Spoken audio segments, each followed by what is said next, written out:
When the Ottoman fleet entered the Golden Horn, everything changed. The Byzantines had trusted the massive iron chain to protect their harbor for centuries. But now, Ottoman warships were already in sight. Desperate to stop Sultan Mehmed, the defenders launched one final attempt to destroy the Ottoman fleet. What happened next brought the siege one step closer to its dramatic conclusion. The arrival of the Ottoman fleet inside the Golden Horn marked a major turning point in the siege of Constantinople. Until then, the Byzantines had believed that the harbor was their safest defensive position. With Ottoman ships now operating inside the Golden Horn, that confidence quickly disappeared.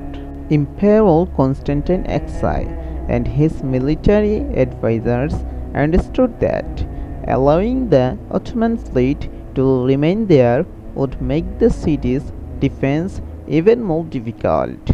They decided to organize a counterattack before the Ottomans could strengthen their naval position.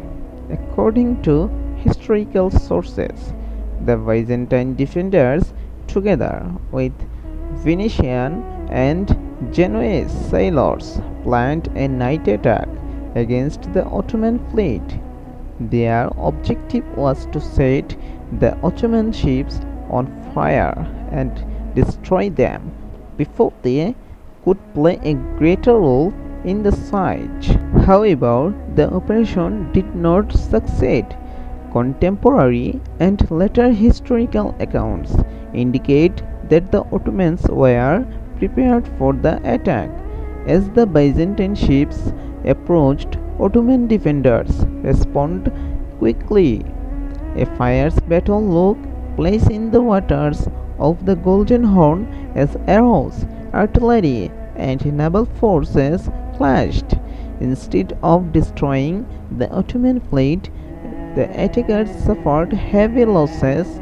Several Byzantine vessels were damaged, while others were forced to retreat. Some sailors were killed and others were captured during the fighting. The failure of this counterattack strengthened the Ottoman position inside the Golden Horn. It also reduced the Byzantines' ability to challenge Ottoman naval operations for the remainder of the siege. Inside Constantinople, the situation continued to worsen. Food supplies became increasingly limited, and weeks of constant fighting exhausted both soldiers and civilians. Even under these difficult conditions, Emperor Constantine XI refused to surrender. He remained determined to defend the city until the very end. Meanwhile, Sultan Mehmed recognized that the siege was moving in his favor. With control established in the Golden Horn, the Ottomans could now pressure Constantinople from multiple directions. This forced the Byzantine defenders to divide their already limited forces between the Sia walls and the famous Theodosian walls. At the same time, Ottoman artillery continued bombarding the city's land defenses. Day after day, massive cannons targeted weakened sections of the walls. Although Byzantine engineers repaired much of the damage during the night, the continuous bombardment made their task increasingly difficult. As the siege entered its final stage, Mehmed began preparing for a decisive assault. Historical records describe how the Ottoman army was carefully organized for the attack.